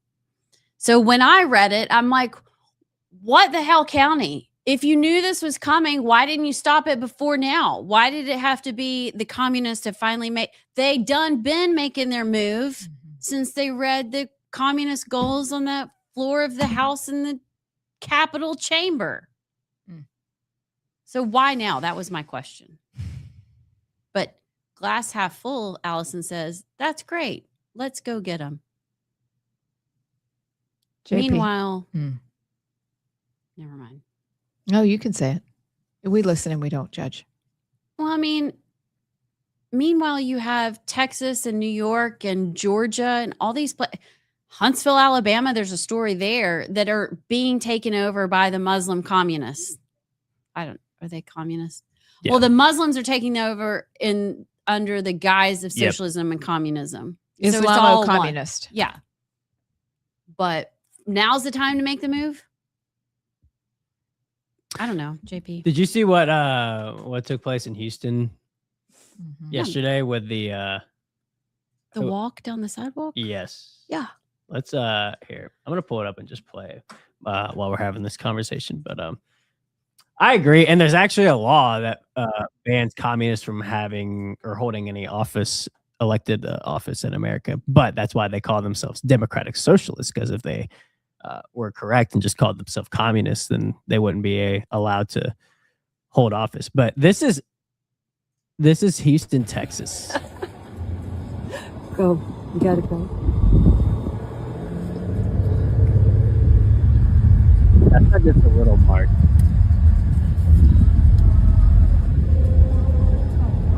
Turn the weight, roll the window down on him.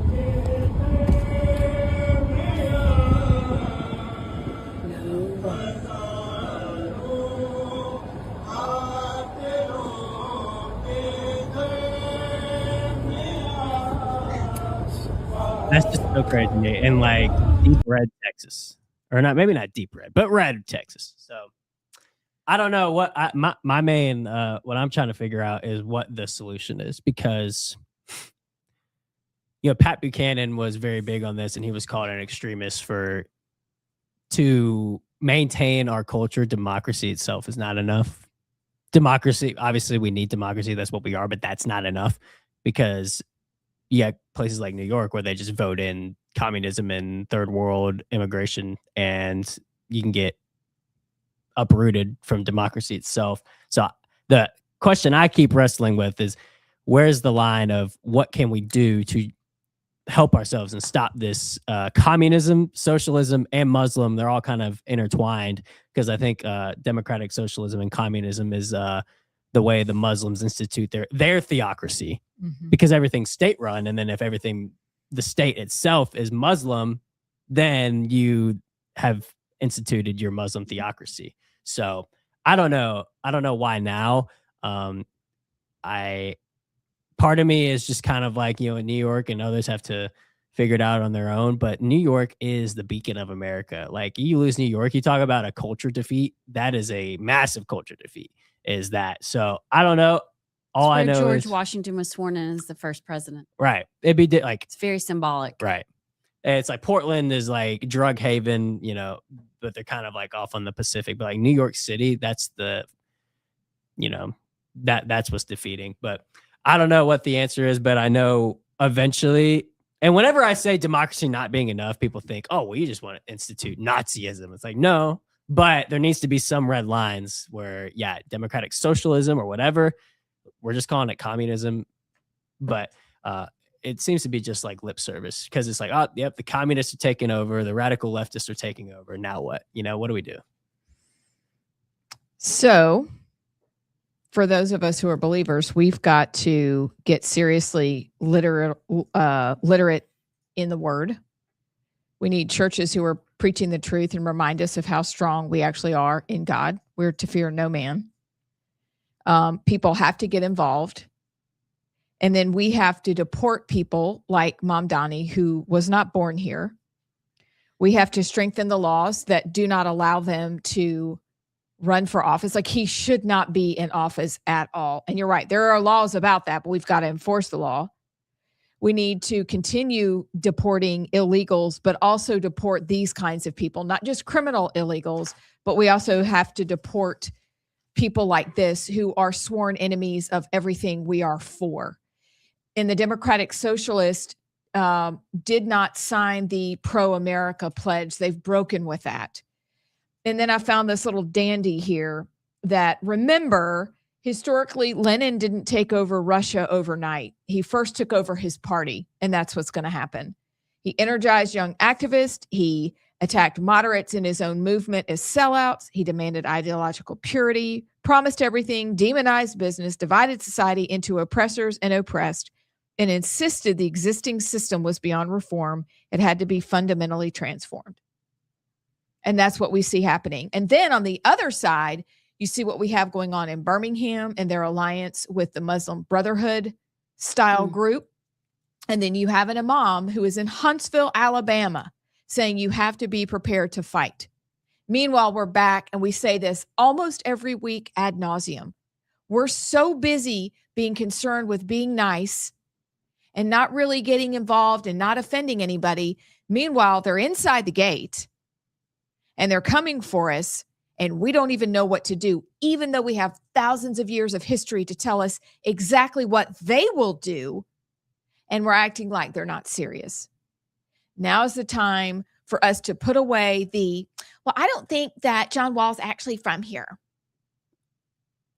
and like get busy being about the business of protecting the citizens of Alabama and the country. That's what we need to be busy about, because there will be no Alabama, no New York, no Georgia, no Arizona, nothing in 50 years if we don't get serious. Can I give y'all some numbers that will back up if you're a data statistics person? These are very sobering numbers. Mom Donnie yesterday, after the Supreme Court ruled that the temporary protective status from the Haitians and the Clown World. okay, so he had a speech. Okay, can I talk about it? Yeah. I was just Okay, saying okay, it's in Clown okay. World too. He had a speech where he talks about how New York City will protect the Haitians, and then it's wrong for them to be deported. And kind of in passing, he said New York City is a city of 8 million people. And then he goes on to say 3 million of us were born outside of the country. Think about that.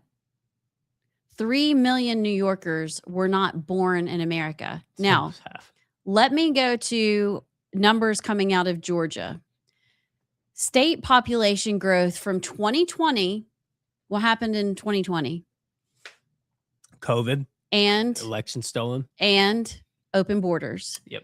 From 2020 to 2025, 40% of new Georgia residents are Hispanic. 33% of new residents are African, 20% of new residents are Asian, and the white population in Georgia in 5 years fell by 25,000 people. Okay? Here's the problem. It's not that people of color are moving to Georgia. It's not that Blacks and Hispanics and Asians are in Georgia. It's the fact that most of them that population growth is due to illegal immigrants and people that have no intention of assimilating into American culture are moving in. That is the problem.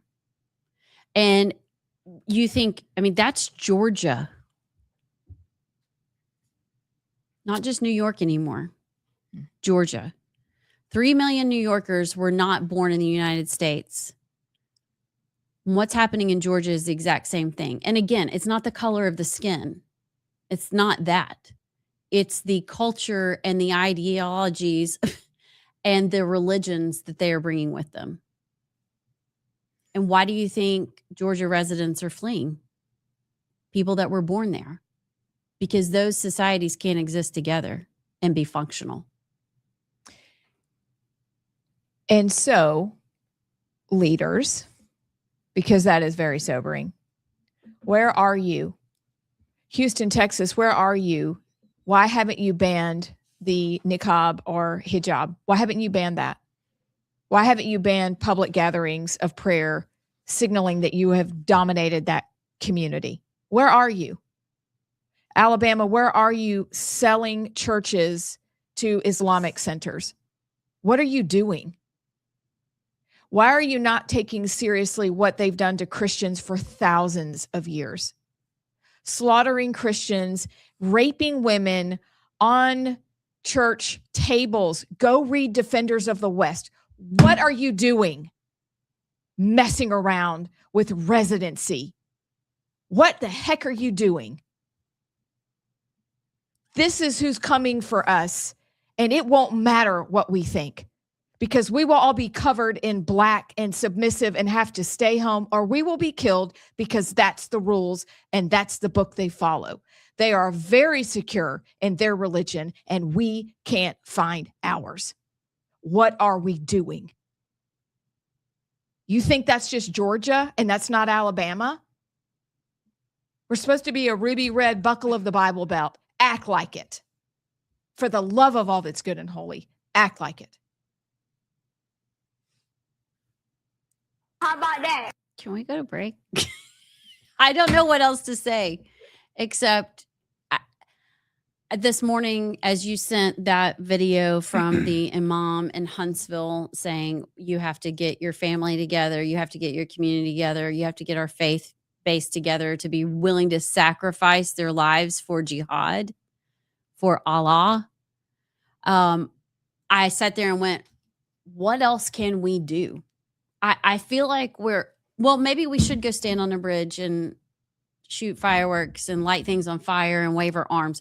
I don't know what else to do. It's like nobody else is seeing what's coming towards us. Nobody.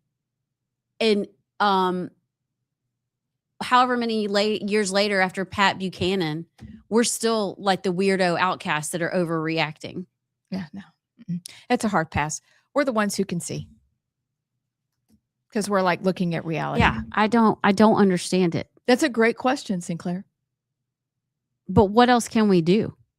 Keep telling the truth until somebody listens. Just like we tell little kids in certain situations, keep talking. Somebody's going to eventually listen. And if we're the only ones, we're going to keep talking. We know history. We've done our homework. We know what happens. Y'all do too. That's why we're conservatives. We are acquainted with reality as it is. It is scary and terrifying. And you hear us talk about this a lot ad nauseum, but it is the only hope. We have hope because we know how this ends and we know to whom we belong. So because we have such a great hope, the New Testament tells us we are very bold. So let's be bold together, but we've got to face reality. Our grandchildren will not grow up in the same Alabama unless we choose to do something about it. Yeah.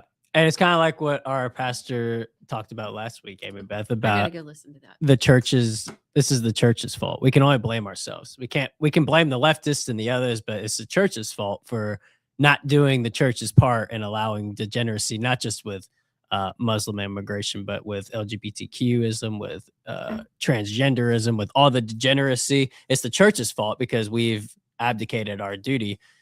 Who was the one speaker at the Turning Point event that talked about the role that the churches or the pastors played in the Revolutionary War? Like pastors were Barton, like the 4th or 5th in command in the Revolutionary Army and would preach from the pulpit with their sidearms on the stand, ready to do whatever needed to be done if the British attacked during their service. Like they were men. And the church now is the feminine, soft, skinny jean, latte drinking. We want to just be nice with the Muslims. And it's like, it's the one part of when you're an empire, which we are, and a superpower, which we are, and we have no real external enemies, we get soft and comfortable.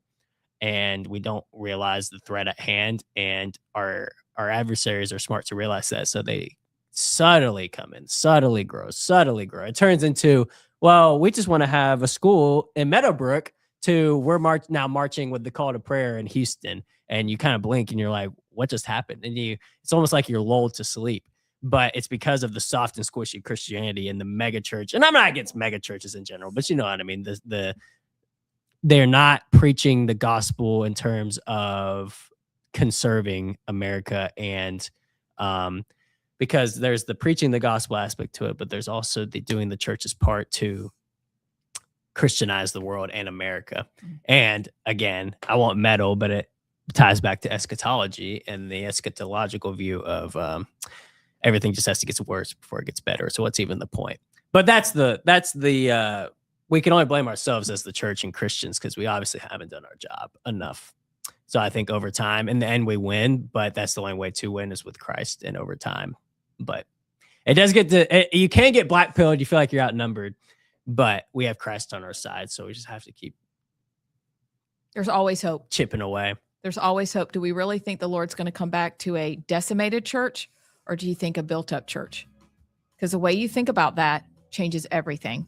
We believe the Lord's going to come back to a beautiful bride. So we got to get to work.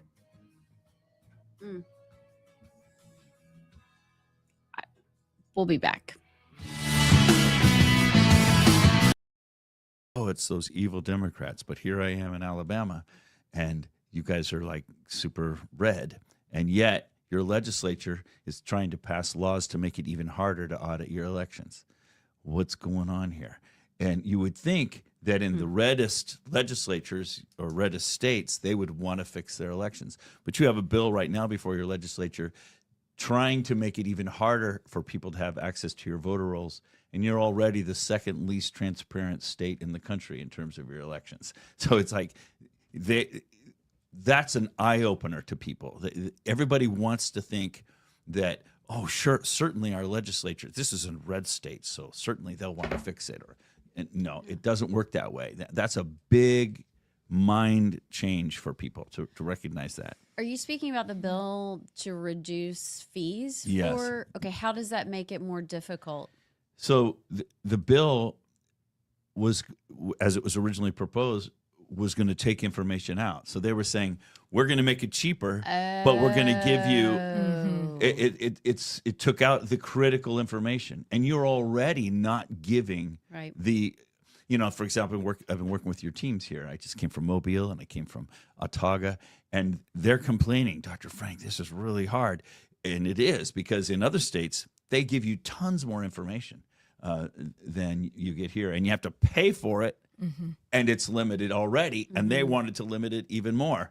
It should be exactly the opposite. If you go to Ohio, for example, or go on their Ohio website, Secretary of State website, just click. You can download it for free. Go to Florida, click, download it for free. Way more information for free. But in your state, you have to pay exorbitant fees for less information, and they wanted to make that even less information. So is it because it's back to what you said at the beginning? You've presented the evidence, they ignore it, it's centralized, it's layered. I mean, is it all of those things, or is there something that's specific to Alabama in addition to, we see that they're not transparent, we've experienced that. Yeah. Like, what else are we missing? I think the main thing we're missing is that people have become conditioned into waiting for somebody else to fix the problems. You're too young, you don't remember, you ladies, but when I was a boy, we ran our own elections. The PTA moms walked the precincts, and the parties, the Republican and Democrat representative in every precinct, took the precinct book. And every 2 years, every door was knocked on, making sure that the books in the precincts were up to date. Since about 2002, we've just steadily lost our role as citizens. Now we wait for other people to fix our problems rather than us. We wait for other people to teach our children. We wait for other people to run our elections. We wait for other people to run our government. But America's an experiment in self-government. It's supposed to be us doing these things. How's it working out when we're letting other people teach our kids? How's it working out when we're letting other people run our government? Plato said the penalty for refusing to get involved in politics is you end up being governed by your inferiors. And here we are. You pick a random person off the street, they'd probably be better governor than the one you got. Okay. I mean, it's a bad situation. Right. So really, I think that's the fundamental problem, is that we the people, and this is a good thing for Alabama, but we the people have forgotten that it's our country, that we're supposed to be doing stuff. Now, in your state, you are full of people who have really good, solid values. That is refreshing when I'm here in Alabama. But because of that, you're more trusting. And because of that, when I walk into a county and say, hey, your elections are all corrupted, they look at me like, no, our clerk is great. We love her. We go to church with her. Our kids go to school together. It's like That couldn't possibly happen. Couldn't possibly happen here because we're great people, right? I mean, and I get that. But what they don't understand is the problem isn't your people. The problem is that they are subservient to a system that's being imposed on you. So, for example, if you were to let's say you move into a county here. We're in Shelby, I think, right now. Let's say you walk into, I know the country by counties. Let's say you walk into a county and you say, hey, I want to get on the voter rolls. I want to register. The clerk doesn't bring out the precinct book and add you to the rolls. She logs into the state central system and adds you to the rolls. Oh, want to delete somebody from the rolls? She doesn't delete you. She logs into the state central system and deletes you from the system. She's not in control of that system. And guess where that file is? Omaha, Nebraska. Okay, so your rolls are not even here, and your clerk is not even here. It's not like she has a copy of the rolls. And so one of the things that I show in my talks, and by the way, I'm speaking tonight in Tuscaloosa, I think it is. Yeah. And I'll show a lot of this information, is if you were to take a copy of your voter rolls today, and then a week from now take another copy of your voter rolls, and compare the two, there'd be a whole bunch of names that were added and removed that your clerk didn't add and remove. Well, who did that? The state does that. And your clerk doesn't even know, though, because the numbers are similar. And so it looks to the clerk like this, just kind of going along, and she's adding and removing a few over time. But she doesn't realize that it's actually going like this. And I have the copies of the rolls, so I can show them the snapshots over time. And they're like, what? And so they don't know that's happening. And so I show that. So the state, but what is making the state remove them without going through the registrars? Good question. So it used to be Eric. I think recently you've separated from Eric, but you now have Avid. Yeah. And it's basically the same thing. I could show you in your own data. You're doing the same thing as you always did. You just changed the name for political reasons. But isn't that what you want? You want to be checking against other states' records and removing accordingly? So it sounds good. Yeah. It sounds like, wouldn't it be great? Except that what's happened is, and I can show you, and we should put this graph when we get to that point. I can show you your own rolls over time, and I can show you that what happened is, in this graph, this is from 1980 to 2024. You had 3 million people of voting age in 1980, and it just kind of steadily climbed in your state, and now you're up to around 4 million people of voting age. See that? That's your voting age people. Here are the number of people in your rolls every 2 years, according to your Secretary of State. And a clean voter rolls should be about 70% of your voting age population. So I would say you were really clean from about 1992 up to about 2012. But then look what happened. Then your voter rolls took off. How come? Well, that's when your state. Welcome back. I feel like Greg Gutfeld, because he's always the one that jams out when the music takes them out to break. I feel like him a little bit right now. Look, this has been a doozy of a Friday, and we thank you so much for tuning in or listening to the show post haste. I don't know. Thank you for listening. Thank you for paying attention. We really appreciate it. We do this together to figure out what we're going to do next, right? We're always asking, what's the truth here? And then what can we do about it? That's why we're here. But it's a doozy for a Friday. A little bit more serious than usual, but you know what? The times are a little more serious than usual. You'll surely die. You shall surely die. But you know what we're going to do now? We're going to do the 3. It's been thank you. Oh, it's been so long. I like it a lot. I like it a lot. I like it a lot.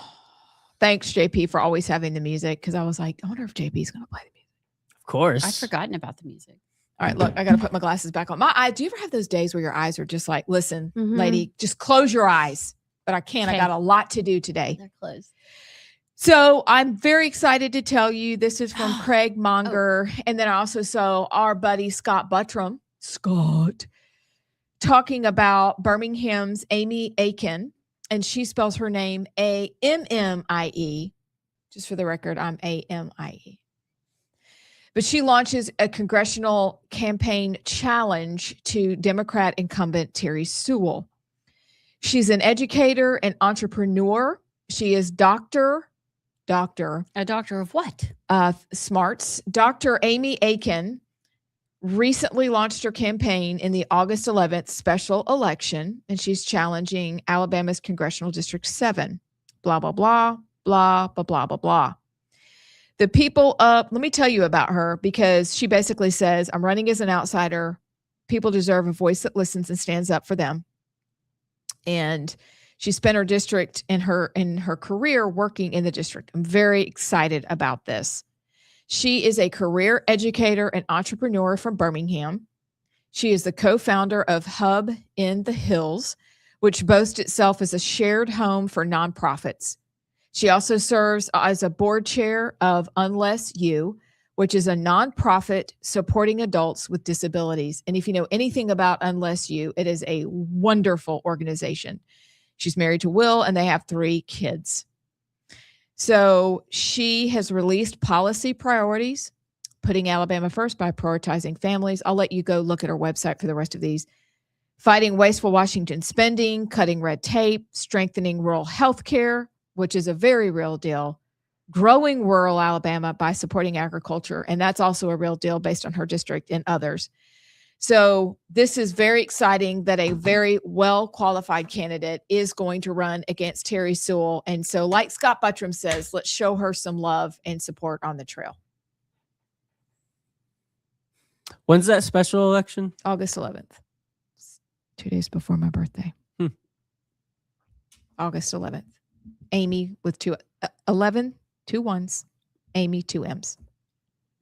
That's so soon. I know.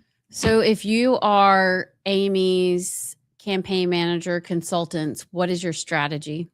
Get to the communities, start knocking on doors, start having meetings, find out what they really want and what they need, find out where they've been overlooked, and then go do that and talk about that. Like, I think they've got a huge sewer problem down there in certain communities. I know for sure about the sewer problem. I had a list at one point, but there's about 5 or 6 things that she can find out about and work to address immediately as soon as she becomes the representative. Here's my question. I'm just thinking, because you've got what, 6 weeks, 5 weeks? Do you have to go? Well, yes, you go negative. Wait, hold on. Is there another Republican running against her? I don't know. I don't think so. I haven't heard that there is one. I was excited to see her, but going negative is fair because there's so much that the constituents have said this has not gotten done. And so that's like I think, served on a platter. Yeah, I'm Talk about forgetting this. that this is still a primary, though. This is a primary. But you have to start pointing out all the things that are wrong with District 7. You've got to start that now. David Perry is the other candidate. Okay. All right, David Perry. Do we know anything about him? I'm not seeing. I don't think we know anything about him. So it's just kind of weird because we just are finding out her name. She's got 6 weeks to the primary. Let's say she wins, then November is right around the corner. You have not a lot of time. You think about how long, like in a Senate race, they have been campaigning and running for over a year. So she's got to catch up some ground, and she's going to have a good strategy to do that. I don't know. You got to be ready. God love her. I'm so proud of her and David Perry for putting themselves out there because that takes a lot. But you just got to be willing to go hard for a few months. And I'm hoping the party gets behind the candidates. In the past, I feel like the party's kind of been like, it's not really winnable, and hasn't put a ton of resources behind the candidates in that district. Maybe it's a new day. I hope it is. But that's great. She's really cute. I know. What a doll. Good for her. She's really smart, it appears. I can do my 3 next because it won't probably be as deep as Allison's. But we haven't talked about this, but this is a big deal. You alluded to it with Zohran Mamdani, but the Supreme Court allows end to temporary protection status for 350,000 Haitians and 6,000 Syrians.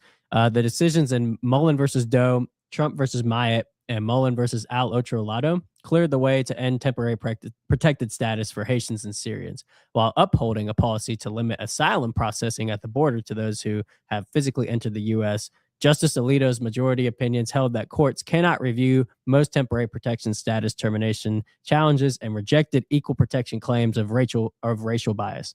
Dissenters argued for closer scrutiny as TPS holders with U.S. citizen children face job losses and potential deportations amid warnings of crises in healthcare and communities like Springfield, Ohio. But this is a big win, a big victory, because kind of like what you said. Why do we have to be okay? I understand being loving and to be accepting personally, but in terms of a national security situation, we shouldn't be bringing in everybody's refugees all the time nationwide, especially with those from the third world, because you bring the third world in, you become the third world. So I'm all for this. I think this is great. Hopefully this is a hurdle that can be cleared to get them out.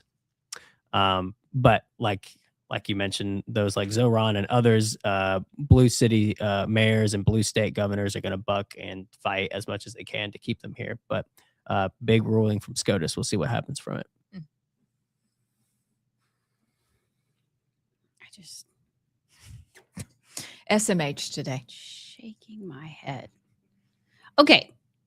Did you pull up the 17th Amendment? I did. I'm curious exactly what it says. So the Washington Examiner has a story, and Keith Self, a representative, has, I think he's from Texas, he proposes to repeal the 17th Amendment as the House and Senate feud intensifies. So what does the 17th Amendment actually say? The Senate of the United States shall be composed of 2 senators from each state, elected by the people thereof for 6 years, and each senator shall have 1 vote. The electors in each state shall have the qualifications requisite for electors of the most numerous branch of the state legislatures. When vacancies happen in the representation of any state in the Senate, the executive authority of such state shall issue writs of election to fill such vacancies, provided that the legislature of any state may empower the executive thereof to make temporary appointments until the people fill the vacancies by election as the legislature may direct. This amendment shall not be so construed as to affect the election of or term of any senator chosen before it becomes valid as part of the Constitution. Okay. So the 17th Amendment changed it because it says before the amendment was added to the Constitution, state legislatures selected senators. Mm-hmm. Keith Self and a handful of other legislators, representatives in the House want to go back to that because they're saying that the Senate is not representing the people anymore. They're representing special interests.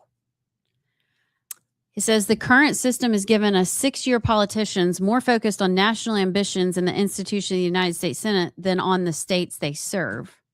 Our founding fathers designed the Senate to protect state sovereignty and act as a check on federal overreach. If senators are supposed to represent their states, then the states should choose them. And his argument is that it would restore constitutional balance and make the Senate more accountable to the people of their state. What do y'all think about that? Do you remember when we learned about it from Scott Beeson? Because I really didn't know. I have no clue. I don't remember that conversation. He taught us some things, but we also did a lot of shopping back then. So I do remember one day he said, now you remember that the legislators used to pick the senators. And I'm like, wait, what? That's actually not a bad idea because it rings true. Now, we get the benefit of having good senators, but everybody doesn't. And it does seem, though, that all of them are more focused on national issues than state issues. And we can agree, just based on who supports each of their campaigns, that it's very nationally focused and owned by special interest versus because they get up there and they don't have to answer to anything. Yeah. But so I'm kind of open to it. I just don't understand. So think about practically the Alabama legislature would elect our senators. Yeah. Does that help us? So that's what my thought was. Because I get it, kind of like what you said, Amy Beth, of I guess it's kind of the argument of like national PACs, national interest flooding states, and them pretty much handpicking the candidates. And that was a lot of the critiques from people in Alabama with the races of outside dark money influence from outside the state. But okay, I get that in states like Texas, for example, red states where I don't know, the bigger states that get flooded more with national, but in states like Alabama, yeah, I don't trust the Alabama legislature to pick, because if the argument is to keep special interests from influencing elections, so the Alabama legislature, which is not special interest, will handpick the candidates. I feel great about that.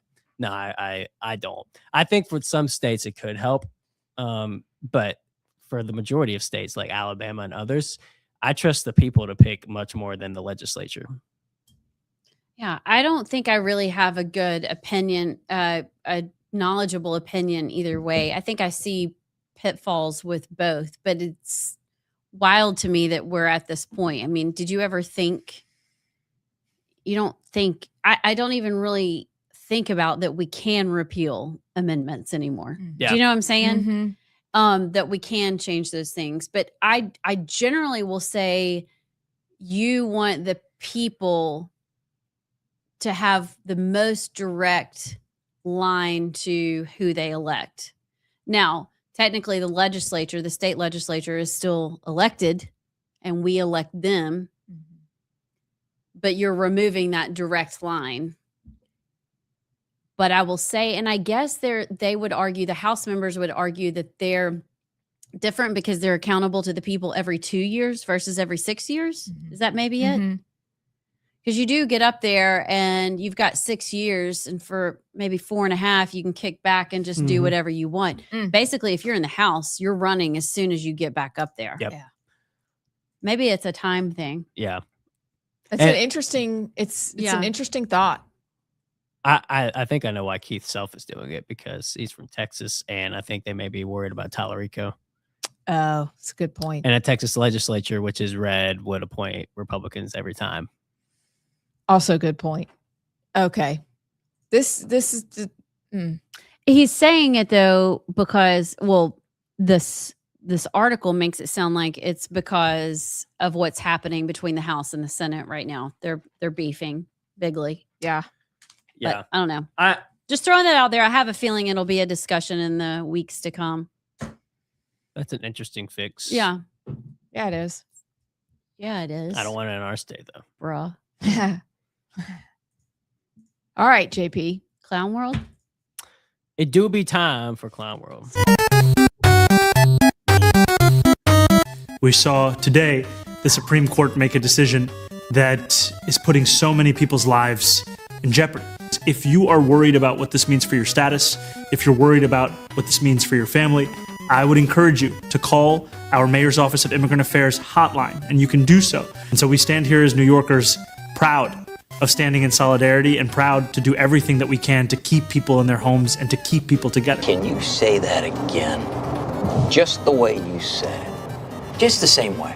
Members of one's biological family are not always the people who are family in the ways that matter. People seek out and find their chosen family when their given family doesn't fully understand them or accept them for who they are. Go away, Satan. This award reflects a commitment across the council and across the city for making Brighton and Hove an inclusive and welcoming place for all.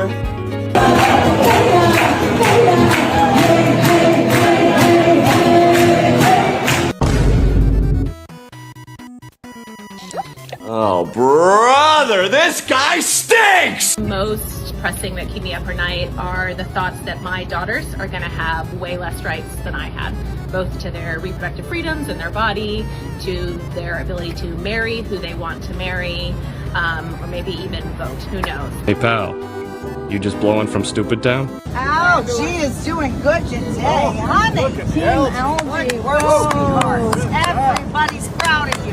You are single-handedly doing more to fight fascism than any American has. Yes. Yeah, Algie. Woo,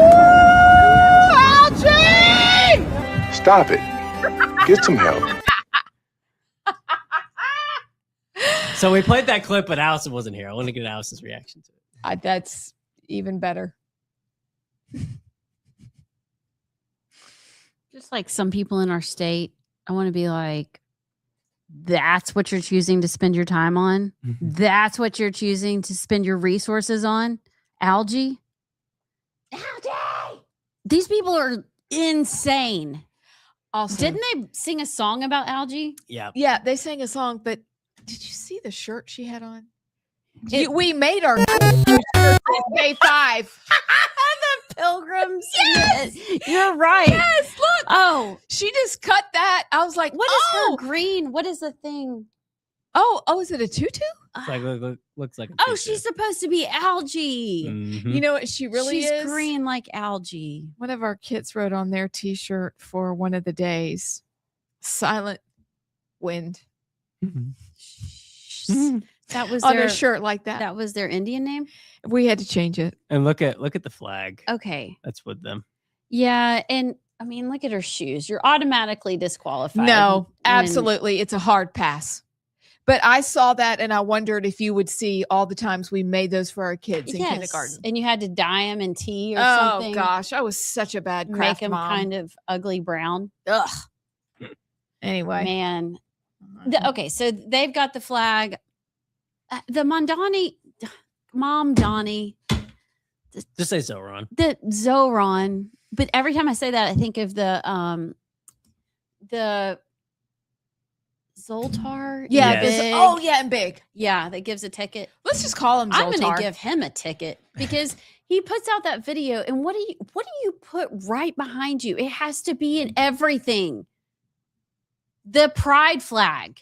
Well, it's not even pride. The stupid flag. Of standing in solidarity and Why? He literally said, "Give me a flag. I'm going to go shove it underneath those books so it is prominently there because that is what we're all about, and everything I say has to be identified with that." And also ironic as an Islamist. Yeah. Yeah. They're going to chuck you off a building when it gets to be time. Yeah. According to their religion. So the World Cup I was about to bring that up. hasn't died. They're doing a pride match, Egypt, Iran World Cup. Well, did you see what Iran said? So are they going to choose the gays or Palestine or whatever, or the Muslims? Who are they going to side with? They're in a real conundrum. Yeah, Egypt and Iran, they filed an objection to have no pride flags. They both did? Yes. Okay. So who are the libtard judges going to side with? They're probably going to judge or side with pride. They may look, but they may not, because let's just remember that the Egyptians, Let's be honest. And the Iranians will fight you. So they're not dealing with us. We're like, oh, that's so sweet. It's fine. Do whatever. You're dealing with Egypt and Iran, who also believe in chucking people off buildings who align with gay pride stuff. That's just what the religion says. So I think they're going to have to back down if they know what's good for them. Has FIFA put anything out? I haven't seen I anything. haven't either. That's going to be interesting. The game is today. So Ooh. So either they're going to cave to religious objection. Oh, wait.